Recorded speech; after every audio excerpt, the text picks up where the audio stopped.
আরে বেটা আমি তো ইচ্ছা করলে চাকর বাকর দিয়ে তাই ইফতার পার্টি করতে পারি, কিন্তু তোরা বন্ধু বান্ধব আছিস এই জন্য তোদের বললাম। তোরা তো হ্যাশকারি করতেছিস।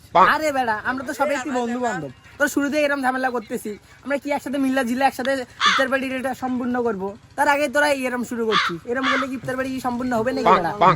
আরে বন্ধু তোরা 200-300 টাকার জন্য নিজেদের ভিতরে ঝামেলা করছিস বেটা। আমার কাছে তো অনেক টাকা আছে, আমি তো সব দিতে পারি, কিন্তু তোদেরকে বললাম তোরা যে আমাকে একটু সাহায্য মাইজ্য কর, এরকম শুরু করছিস। কি রে বেটা, মনে করছিস জাঙ্গির কাছে টাকা নাই? জাঙ্গির কাছে টাকা ভরপুর আছে।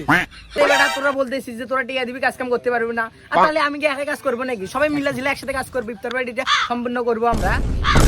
তোরা নিজেদের ভিতরে ঝামেলা করতেছিস, আমাদের মাথা মুথা গরম করিস না তোরা, বুঝছিস?